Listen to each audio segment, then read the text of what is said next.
Shqipëria ka pritur për herë të parë një kompeticion si Europiani dhe bën këtë në moshën U17. Ndeshja e parë është zhvilluar dje në Tiranë, atje ku kuqezimtë U17 janë përballur kundër Portugalisë U17, për kundër pritshmërive të mëdha për një brez fantastik që kemi të U17-a, kundërshtarët arritën që të fitonin në shifrat 0-4.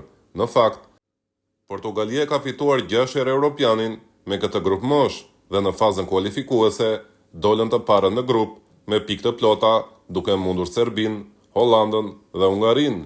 Kështu Portugalia shkon në 5 fitore radhazi me U17-ën, pasi më herët kishte fituar edhe kundër Gjermanisë U17, ndërkohë Shqipëria është kualifikuar për në fazën e fundit e Europianit si vend organizator dhe ka shumë për të mësuar dhe marrë eksperiencë në një grup me Portugalinë, Francën dhe Gjermaninë. Por një detaj i bukur është mbështetja që i dhanë tifozët tanë Shqipërisë U17. Tifozëria ka qenë aq e madhe dhe e flakt në një stadium të mbushur dhe që ka ngrohur lojtarët tanë, ajsa të kundërshtarët janë befasuar të rësisht.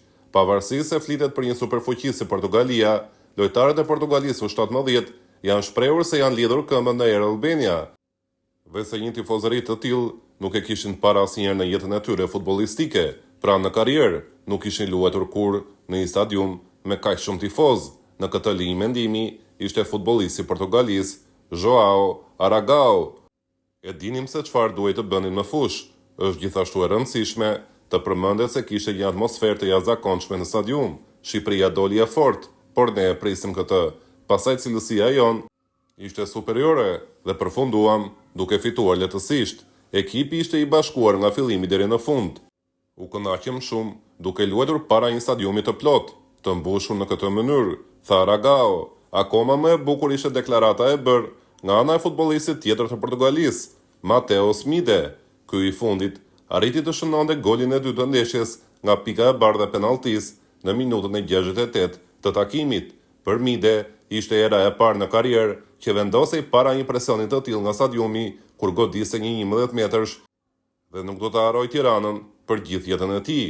Nuk u dorëzuan para presionit. E rëndësishme është të jemi të sigurt në ato që duhet të bëjmë në çdo moment. Kemi një fillim shumë të mirë, nuk e kemi nënvlerësuar kur kundërshtarin. E kemi respektuar gjithmonë. Ishte pabesueshme të luash në këtë stadium. Nuk kisha luajtur kurrë në një stadium me kaq shumë njerëz që më shikonin. Nuk kisha luajtur kurrë me kaq shumë njerëz që më bënin presion para se të ekzekutoja një penallti.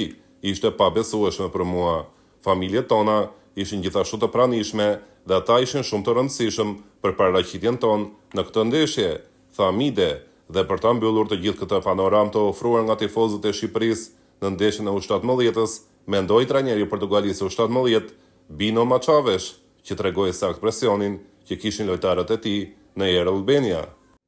Fëmijët tanë ishin pak të shqetësuar, kishin folur për ankthjen e ndeshjes së parë dhe në shtëpinë e Shqipërisë. Futbollistët tanë nuk ishin mësuar të luanin me kaq shumë tifoz në stadium, me kaq shumë tifoz që vrojë rastin për ekipin kundërshtar. Prandaj ishim të nxituar në fillim në vendimet tona, në goditjen e fundit, tha trajneri i Portugalisë, duke vlerësuar kështu atmosferën e bërë në Air Albania.